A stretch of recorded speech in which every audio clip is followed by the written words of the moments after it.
Author and journalist Rebecca Traister speaks to the Women's Podcast. He had the tape recorder on, it was the only weapon that I could think of.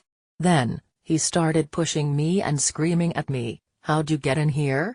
Recalls journalist Rebecca Traister, of her run-in with Harvey Weinstein 17 years ago. She was a 25-year-old reporter for the New York Observer at the time, and her editor Peter Kaplan had sent her to a party being hosted by the Hollywood mogul in order to doorstep him for a comment about an article she was writing. After he had refused to return her calls.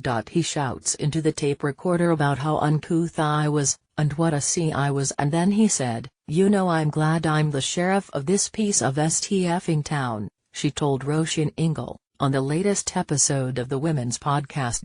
Traister says she had asked Weinstein a question that he didn't like, and that he had lost his temper.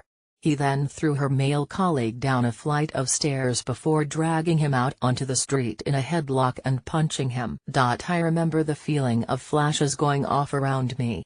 There must have been 12 photographers," says Traister, but such was Weinstein's power that the story was spun in his favor and not one picture of what happened that night has surfaced since.